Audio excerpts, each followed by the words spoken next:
సెంటర్లు వస్తే ఆ ప్రాంతం ఎడారిగా మారుతుందా? బిగ్ బాస్ స్టోరీలో ఆసక్తికర విషయాలు. కీలకంగా మారుతున్న డేటా. డిజిటల్ యుగంలో ప్రతి ఒక్కరికి డేటా కీలకం.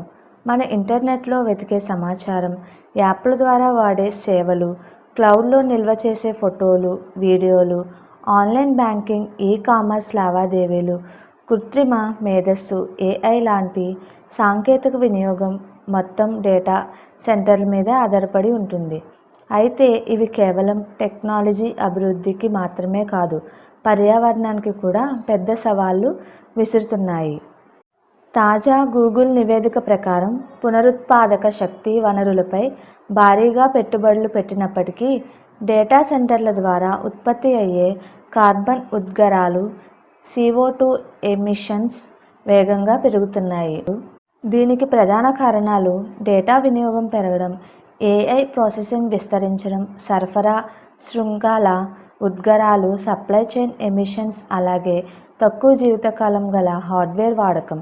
2024లో ఐక్యరాజ్యసమితి UN విడుదల చేసిన నివేదికలో ప్రపంచవ్యాప్తంగా ఈ-వేస్ట్ ఉత్పత్తి రీసైక్లింగ్ కంటే 5 రెట్లు వేగంగా పెరుగుతుందని హెచ్చరించారు. దీనిలో డేటా సెంటర్లు పెద్ద పాత్ర పోషిస్తున్నాయి. డేటా సెంటర్లు అంటే ఏమిటి? డేటా సెంటర్ అనేది డేటా నిల్వ, ప్రాసెసింగ్, నెట్వర్క్ నిర్వహణ వంటి సేవలను అందించే ప్రత్యేక సదుపాయం. వీటిలో సర్వర్లు, స్టోరేజ్ పరికరాలు, నెట్వర్క్ స్విచ్లు, పవర్ యూనిట్లు, కూలింగ్ సిస్టమ్స్ వంటివి ఉంటాయి. వీటి ప్రధాన పని డిజిటల్ సేవలకి అవసరమైన డేటాను భద్రపరచడం, నిర్వహించడం, వినియోగదారులకు వేగంగా అందించడం.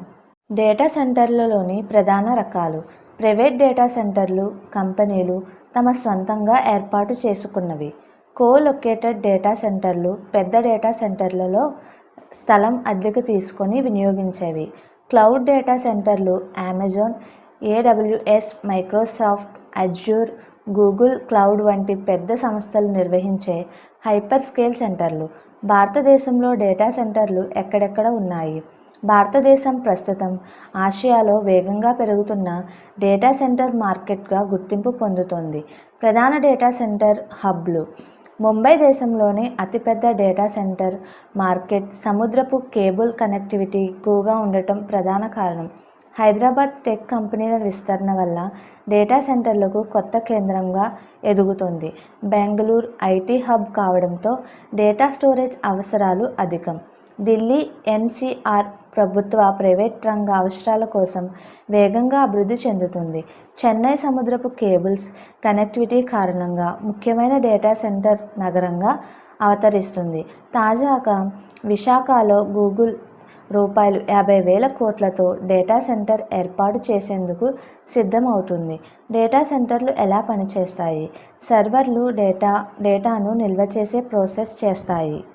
స్టోరేజ్ యూనిట్లు క్లౌడ్ లేదా యాప్లలో ఉపయోగించి ఫైల్స్ను భద్రపరుస్తాయి. నెట్వర్క్ పరికరాలు డేటా ట్రాన్స్ఫర్ కోసం ఉపయోగపడతాయి.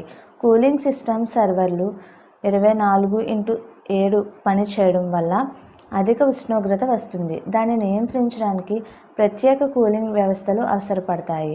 పవర్ సప్లై నిరంతర విద్యుత్ సరఫరా కోసం డేటా సెంటర్లు పెద్ద మొత్తంలో విద్యుత్ వినియోగిస్తాయి.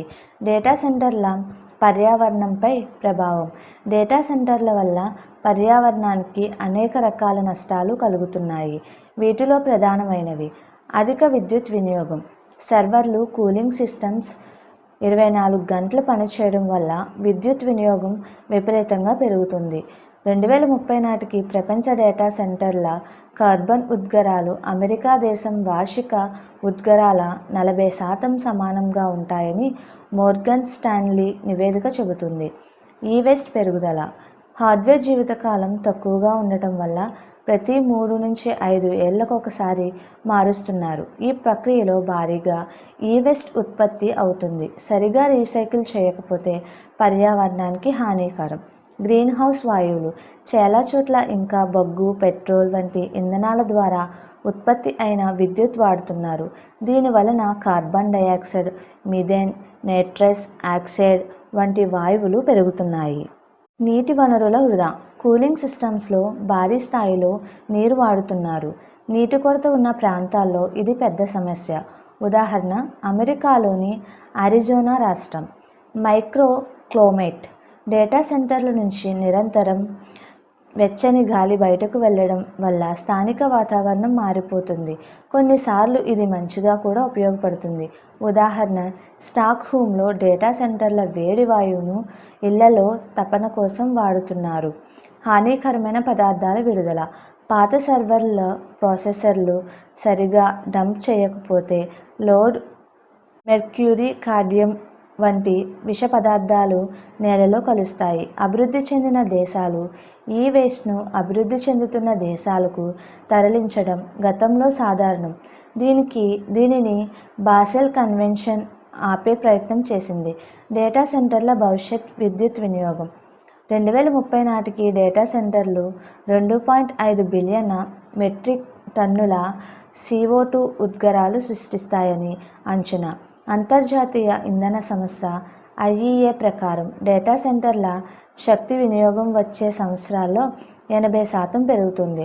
అయితే పెద్ద టెక్ కంపెనీలు పునరుత్పాదక శక్తి, green building materials, zero e waste landfill లక్ష్యాల వైపు కదులుతున్నాయి. డేటా సెంటర్లను గ్రీన్గా మార్చే మార్గాలు. పునరుత్పాదక శక్తి వనరుల వినియోగం. సౌరశక్తి, గాలి శక్తి వాడడం ద్వారా కార్బన్ ఉద్గారాలు గణనీయంగా తగ్గుతాయి. విద్యుత్ సరఫరాదారుల గ్రీన్ ఎనర్జీ పాలసీలను పరిశీలించాలి. రిన్యూవబుల్ ఎనర్జీ క్రెడిట్స్ కొనుగోలు చేయవచ్చు. Liquid cooling technology.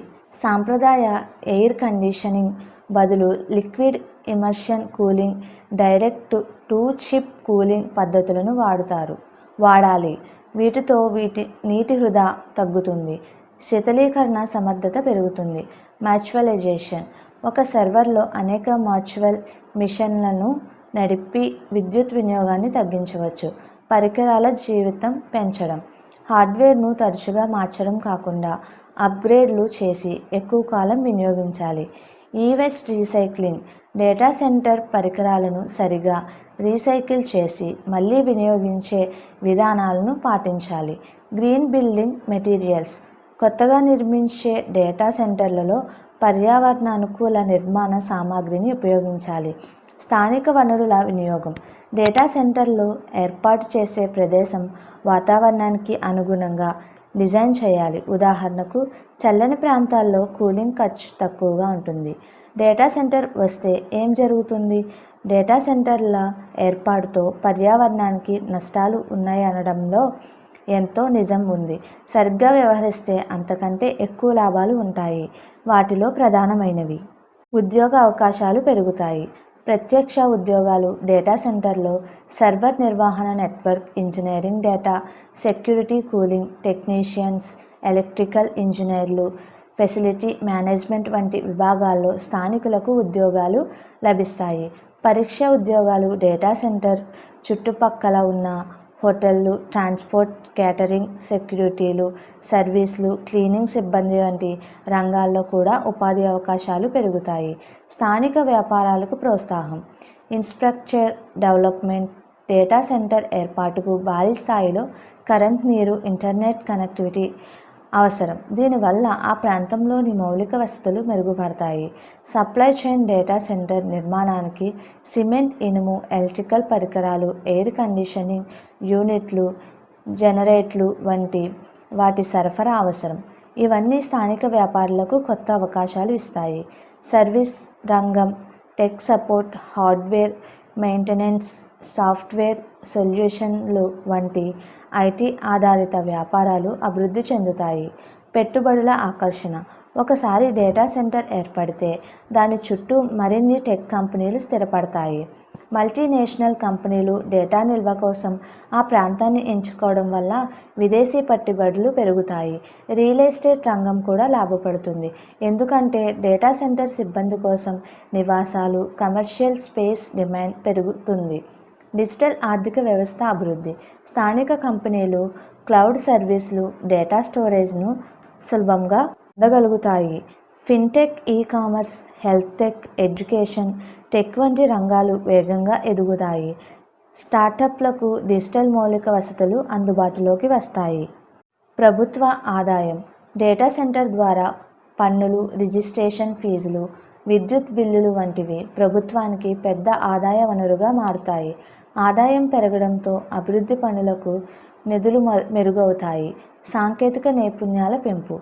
Data centre వల్ల స్థానిక యువతకు data engineering, cyber security, network management వంటి కొత్త టెక్నాలజీల్లో శిక్షణ లభిస్తుంది. స్థానిక కళాశాలలు, ట్రైనింగ్ సెంటర్లు డేటా సెంటర్కు అనుగుణంగా కోర్సులు రూపొందిస్తాయి. అంతర్జాతీయ గుర్తింపు. పెద్ద డేటా సెంటర్ ఏర్పడితే ఆ ప్రాంతం గ్లోబల్ మ్యాప్లోకి వస్తుంది. ఉదాహరణకు ముంబై ఆసియా డేటా సెంటర్ హబ్గా ఎదిగింది. అలాగే హైదరాబాద్ ఇప్పుడు వేగంగా డేటా సెంటర్ డెస్టినేషన్ అవుతుంది. మీకు మా వీడియోస్ కనుక నచ్చినట్లయితే ఇలాంటి మరెన్నో విషయాలు తెలుసుకోవాలనుకుంటే డూ సబ్స్క్రైబ్ టు సమాజం ముచ్చట్లు.